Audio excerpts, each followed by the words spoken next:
राजकीय कर्मचारी हेतु यूपीएस पेंशन योजना लागू कर दी गई है। केंद्र सरकार के द्वारा एनपीएस के विरोध और यूपीएस की बढ़ती मांग के बीच में नई पेंशन स्कीम लागू हुई है।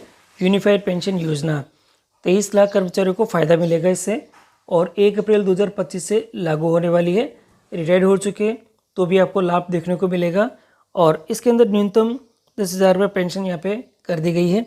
और आज हम इस वीडियो के अंदर ये जानेंगे कि इसमें गणना का फॉर्मूला क्या रहने वाला है, क्या क्या फ़ायदे मिलने वाले हैं, फैमिली पेंशन की सुविधा भी किसको मिलेगी और किसको नहीं, यह भी जानने का प्रयास करेंगे कि इसमें शर्त क्या क्या रहेगी, योजना का लाभ किस किस को मिलेगा, और इसी के साथ ही एक मुश्त लाभ का क्या यहाँ पे फ़ायदा है, ग्रेजुएटी के संदर्भ में क्या अपडेट आपको देखने को मिलेगा, और भी जो 10 महत्वपूर्ण बिंदु है उनके ऊपर हम आज यहाँ पे चर्चा करेंगे और आपको थोड़ा क्लियरिफाइड करेंगे कि ये पेंशन योजना आपके लिए फ़ायदे में है या नुकसान में है, तो आप इसको थोड़ा सा एनालिसिस कर सकेंगे।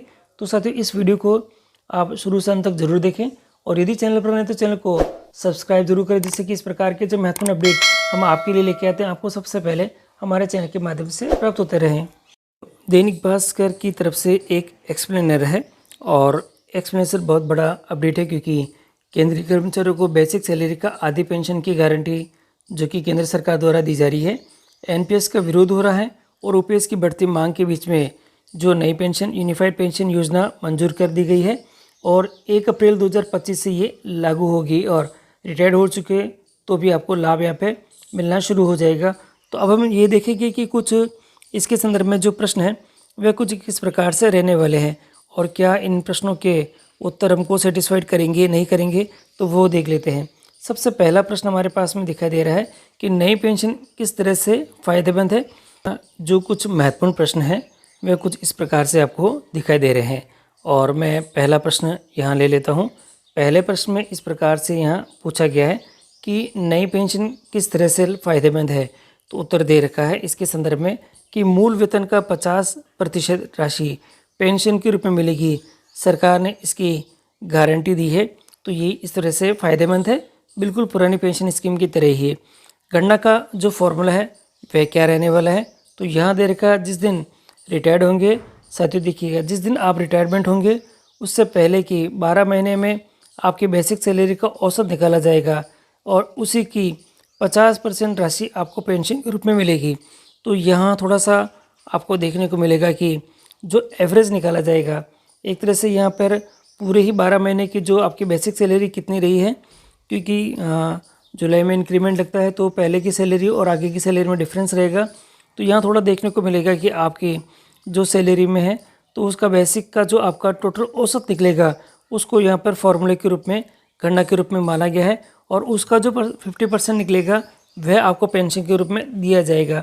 तो थोड़ा आपको यहाँ पर कैलकुलेट करके देख लेना है कि किस प्रकार से ये फ़ायदे में है या नुकसान में है। और आगे जो दे रखा है 50% राशि किस शर्त पर मिलेगी, तो नौकरी को न्यूनतम 25 साल होनी चाहिए। देखिएगा, यहाँ पर एक सबसे इम्पोर्टेंट बात दे दी गई है कि कम से कम आपकी जो नौकरी है वह 25 साल है तो ही आपको ये बेनिफिट मिलेगा, अदरवाइज़ यहाँ पे आनुपातिक रूप से जो पेंशन है वह शायद मिलने वाली है। और अगला प्रश्न है, मेरी नौकरी कम साल की है तो क्या होगा। न्यूनतम 10 साल की नौकरी से रिटायर हुए तो 10,000 रुपये आपको पेंशन बाकायदा आपको देखने को मिल जाएगी, और इसका बोझ कर्मचारी पर पड़ेगा। कर्मचारियों का योगदान 10% बना रहेगा। देखिए, जैसे एनपीएस में 10% राशि कटती थी उसी तरह से यहाँ पर कटना शुरू हो जाएगी।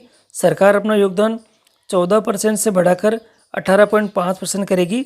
सरकार हर 3 साल में समीक्षा करेगी कि क्या इसे बढ़ाया जाए या क्या किया जाए, तो यहाँ पर आपको आपका योगदान भी देखने को मिल जाएगा। अगला प्रश्न आता है कि फैमिली पेंशन की सुविधा क्या है, तो यहाँ पर ये जो फैमिली पेंशन का जो वर्ड आया हुआ है इसको हम समझते हैं। कर्मचारियों की मौत पर फैमिली पेंशन मिलती है। जीवन साथी को बेसिक सैलरी का 60% पेंशन इसमें मिलने का प्रावधान किया गया है। गणना मृत्यु के वक्त आखिरी महीने की बेसिक सैलरी से यहाँ से होगी, तो जितनी बेसिक सैलरी होगी उसका 60% यहाँ पर देने का शायद प्रावधान इसमें किया गया है। और अगला प्रश्न आता है, योजना का फ़ायदा किसे है, तो साथियों यहाँ पर एक चीज़ थोड़ा सा दिखाई दे रही है, और ये इस प्रकार से है कि जो 2004 के बाद एनपीएस के तहत ज्वाइन हुए हैं, 31 मार्च 2025 तक रिटायर्ड हो चुके हैं या होने वाले को भी लाभ मिलेगा। एरियर सरकार ब्याज के साथ देगी, ब्याज पीपीएफ के बराबर दर से आपको मिलेगा। तो यहाँ आपको फ़ायदे का जो नज़र आ रखा है। एनपीएस वाले यूपीएस चुन सकेंगे, ये भी दे रखा है। जो कर्मचारी अभी एनपीएस में है वे क्या इसे यूपीएस को चयन कर सकेंगे, अपना यहाँ से ट्रांसफॉर्मेशन कर सकेंगे। तो यहाँ पर दे रखा है हाँ, वे भी यूपीएस का चयन कर सकेंगे। यूपीएस का और क्या फ़ायदा है, तो यहाँ दे रखा है महंगाई सूचकांक को भी शामिल किया गया है। जिस हिसाब से महंगाई बढ़ेगी यानी महंगाई राहत है, डीआर भी बढ़ती चली जाएगी। तो आपको यहाँ पर ये बेनिफिट देखने को मिल जाएगा। और एक मुश्त आपको क्या लाभ मिलेगा, तो यहाँ दे रखा है कि ग्रेजुएटी के अलावा, देखिए साथियों मैंने आपको पहले भी बताया था मेरे पहले वीडियो में कि ग्रेजुएटी में आपको थोड़ा सा नुकसान देखने को मिल रहा है। ग्रेजुएटी के अलावा रिटायरमेंट की आखिरी तारीख पर मासिक परिलब्धियाँ, वेतन और डीए, देखिए ये जो कि वेतन और डीए का 1/10वां भाग नौकरी के हर 6 माह के लिए मिलेगा पेंशन के अलावा। तो आपको यहाँ पर जो कि एक मुश्त आपको बेनिफिट है वो इस प्रकार से देखने को मिल जाएगा। क्या राज्य सरकारें लागू करेगी, तो केंद्र ने कहा है कि राज्य सरकार अपने कर्मियों के लिए यूपीएस लागू कर सकती है। स्पष्ट है कि कर्मचारी राज्य सरकारों पर दबाव बनाएगी कि वे इसे लागू करें। तो यहाँ पर एक लाइन थोड़ा सा ये इंपॉर्टेंट है, स्पष्ट है कि कर्मचारी राज्य सरकारों पर दबाव बनाए कि वे इसे लागू करें। अगर कर्मचारी चाहें तो ही इसको यानी यूपीएस को लागू कर सकेगी, अदरवाइज राज्यों के अंदर ये लागू होगी या नहीं होगी तो ये कर्मचारियों पर निर्भर है। तो यहाँ पर ये जो सबसे महत्वपूर्ण बातें हैं वे आपके सामने यहाँ पे मैंने रख दी है कि इससे आपको काफ़ी सारी चीज़ें क्लियर हो चुकी है कि किस प्रकार से ये जो हमारी यूनिफाइड पेंशन स्कीम है वे हमें फ़ायदे में देगी या नुकसान में देगी। और इसके पहले वाले वीडियो के अंदर मैंने तीनों पेंशन स्कीम में अंतर बताया था और 25 साल की सेवा और 50,000 रुपये के मूल वेतन पर गणना करके भी मैंने आपको बताई थी। इसके अलावा इसके जो महत्वपूर्ण बिंदु है वह भी इसके पहले वाले वीडियो के अंदर आपको मिल जाएंगे। तो वह वीडियो अगर आपने नहीं देखा है तो आपको इस वीडियो के अंत में और डिस्क्रिप्शन बॉक्स में आपको दिखने को मिल जाएगा। तो साथियों आज के लिए इतना ही है, और भी कोई अपडेट आएगा तो मैं आपको अपने अगले वीडियो के अंदर इसके बारे में जानकारी दूंगा कि किस प्रकार से ये आपके लिए बेनिफिट में है और किस प्रकार से ये आपको आगे जो फ़ायदे में देती रहेगी और राज्य सरकारें भी किस प्रकार से इसको लागू करने की तैयारी करेगी। तो इन सभी के अपडेट के लिए चैनल पर बने रहें और इस प्रकार के अपडेट आपको हमेशा हमारे चैनल के माध्यम से मिलते रहेंगे। धन्यवाद।